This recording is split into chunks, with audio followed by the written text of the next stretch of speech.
Հիմա անդրադառնամ այս հարցերին։ Տեսեք, քննարկում է մի միջնորդություն,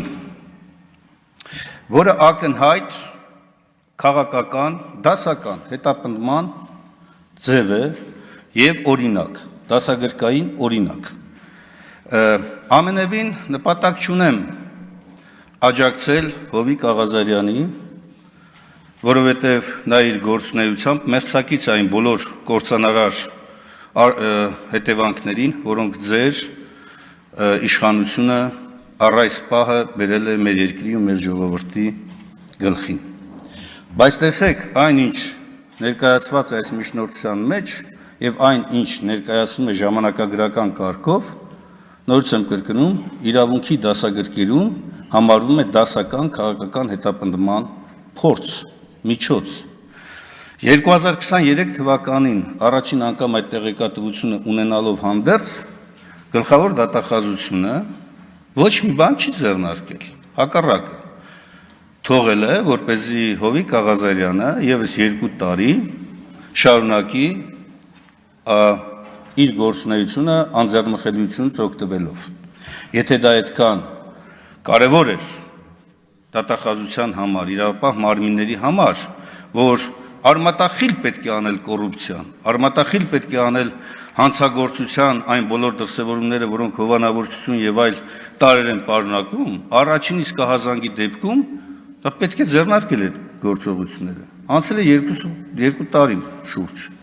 Եվ երբ որ Հովիկ Աղազարյանը ընդդիմանում է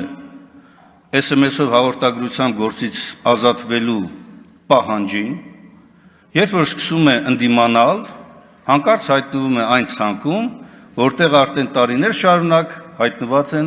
ընդդիմադիր գործիչները, այդ թվում падգամավորներ։ Հետևաբար սա ոչ այլ ինչ է, քան ուղղակի եւ պարզ քաղաքական հետապնդման փորձ։ Երկրորդը, ես ուզում եմ հիշեցնել այս ամբիոնից Նիկոլ Փաշինյանի հետևյալ հայտարարությունը, որ այո, մենք պետք է գտնենք միջոց, չգիտեմ ինչ ածականերով բնութագրվող падգամավորի պատասխանատվության ենթարկելու, այդ թվում նաև մանդատից զրկելու համար։ Ուզում եմ հիշեցնել այդ դրվագը։ Պարոն Աղազարյան, գտել են ձևը։ Ձևը հետևյալն է։ Չէ, հիմա կասեմ, այս գործով կտան համաձայնություն, որ դուք անձեռնմխելիությունից զրկվեք քրեական վարույթի շրջանակներում, որտեղ դատախազը ասում է նաև, որ մենք մտնում ենք ազգային ժողովեն ժամանակ, երբ որ գործը պատրաստ է դատարան ներկայացնելու, ոչ թե օբյեկտիվ քննություն իրականացնելու, այլ դատարան ներկայացնելու համար։ Շատ արագ կտանեն դատարան, կստանան դատական ակտ, ազատազրկման դատապարտելու վերաբերյալ։ Ընդ որում կարևոր չի, որ դուք հետո կարդարացվեք կամ պայմանական չի կիրառվեք պատիժը, բայց սահմանադրության ուժով դուք կզրկվեք մանդատից։ Դուք չեք հրաժարվի, իմ ասածը շատ պարզ բան էր։ Նիկոլ Փաշինյանը այս ամբիոնից հայտարարել այդ ելքը եւ հիմա իրավապահ մարմինները այդ ելքի ճանապարհային քարտեզն են բերել։ Սա երկրորդ դրվագն է, երկրորդ ապացույցն այն բանի, որ սա ակնհայտ քաղաքական հետապնդման միջոցն է եւ այս միջոցը գործադրվում է հատկապես բոլոր այն անձանց նկատմամբ, ովքեր կփորձեն կամ կառարկեն գլխավոր այսպես ասողի խոսքին, ձեր համար ասողի խոսքին։ Իսկ դա առարկայական եւ անընդհատ այսօր կիրառվում է ընդդիմության նկատմամբ։ Հավատացեք, ընդդիմության գրեթե չկա որևէ падգամավոր, որի նկատմամբ այդպիսի փորձ չի արվել իրավապահ մարմինների կողմից ու շարունակվում է։ Սա ոչ թե իրավական պետության, ոչ թե ժողովրդավարական պետության, սա դասական բռնապետության, սա դասական իրավունքի հերը անիծող վարքագծի օրինակ է։ Տիկին գլխավոր դատախազ, որերորդ անգամ ձեզ հարցնում ենք, Անձը, որը դատական ակտով ուժի մեջ մտած, դատական ակտով պարտավոր է ներողություն խնդրել եւ չի կատարել ինքը այդ ներողությունը, Արման Բաբաջանյանը, գործը 3 տարուց ավելի է գտնվում է քննչական մարմիններում, ձեր որպես դատախազություն, վերահսկողություն իրականացնող լույսի ներքո 3 տարի է քրեական օրենսգրքի անպատասխան հոդվածով, որ տանձը պիտի ենթարկվի պատասխանատվության, չի ենթարկվում։ Ու դուք հպարտ հայացքով ասում եք, դե մենք մեր անելիքն արել ենք, ի՞նչն եք արել, պատասխանատվության եք կանչել, թե ուղղակի ասում եք, որ գրեք, թե Արման Բաբաջանյանը չի հայտնաբերվել, բախ, մարդը քարոզարշավ է անում, եվրոճանապարհ է ձեզ եւ իր աջակիցներին ճանապարհում ու Արման Բաբաջանյանը չի հայտնաբերվել, կամ չեն կարողացել նրան կանչել պատշաճ քննություն իրականացնելու համար։ Սա եւս մեկ ապացույց, որ դուք ձեր լիազորությունները ծառայեցնում եք քաղաքական հաշվեհարդար տեսնելու ուղղությամբ։